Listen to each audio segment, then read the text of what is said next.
What I do, I guess you said most of what I do. I'm an author now. I've been in fitness for almost 29 years. I have 3 kids in college.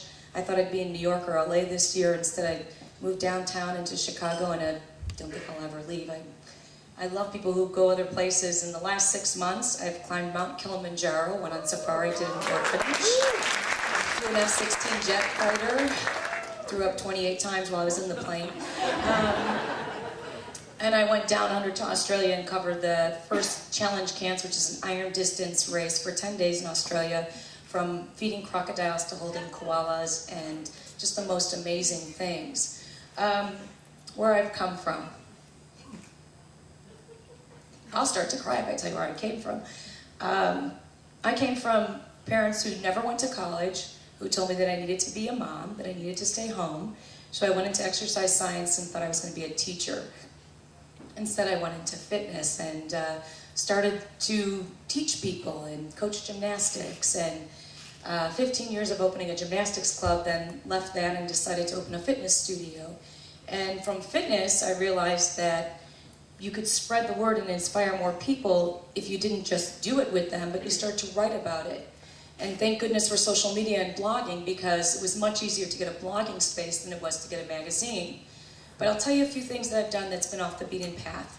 When I wanted to write for a national magazine, I took 15 magazines off the shelf, looked who the editor was, cold called them all, flew to New York, and out of 14 people that I emailed and called, 8 saw me, and 1 hired me.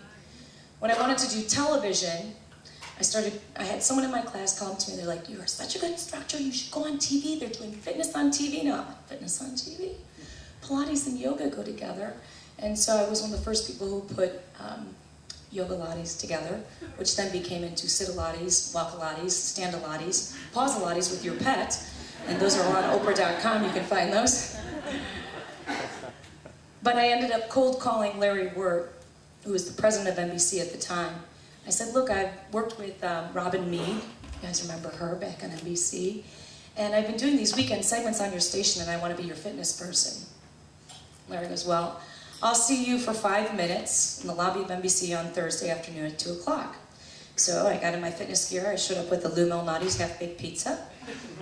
And he's like, "You're the fitness girl, what are you doing with pizza?" I'm like, "Fitness is all about balance. It's a perfect carbohydrate and protein combination as long as you do the low-fat cheese." And 3 months later, Larry hired me as one of the fitness experts. I've been there now 7 years with 17 Today Show appearances nationally, and locally, just on last weekend, announcing that I'm running the marathon with Be Bright Pink. Shoot me now. Because I'm not a runner, I've never done more than 11 miles. 43 miles of walking in 6 days is more my height on the mountain climb. From there, of doing television, I decided, well, I learned in a cable class that Gerard and Body by Jake bought airtime on ESPN and made more money by selling their airtime and doing fitness shows, so I decided I'd do my first fitness show. And it was called Fit Today. It was $98,000 a quarter I had to raise, and I had great sponsors like McDonald's, which gives you nutrition 8 ways and actually has the advocacy for health and nutrition, Neurologic and Orthopedic Hospitals of Chicago, and Meyer Food Store. And so for 6 months, I produced a television show, having no journalism background, never.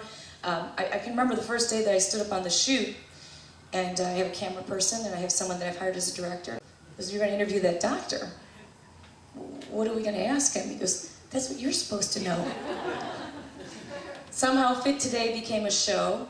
And as we're moving into the 3rd quarter, Steve Farley, I went to him and said, "Look, I got 35 grand instead of 48 to buy airtime. Even if I put all 8 shows on again, I'm going crazy. I'm running a fitness studio. I got 3 kids in traveling soccer, and you know, my husband, who finally we broke up, but at the time was going to divorce me."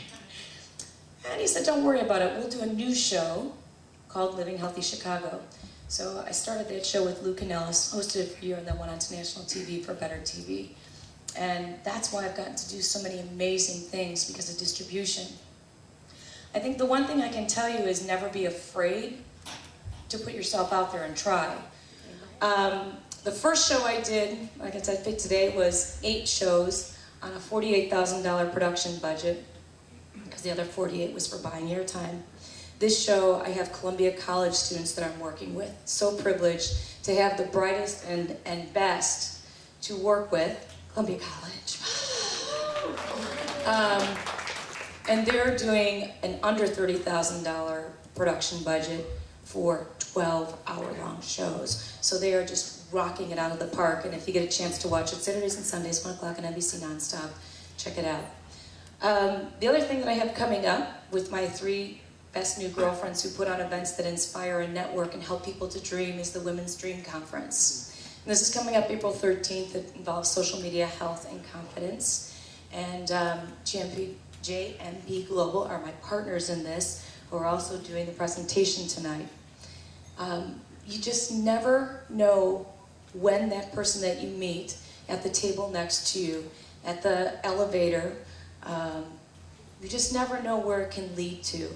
So if I give you 3 words of advice, since Kevin started that beautiful thought, the first is, there are no limits.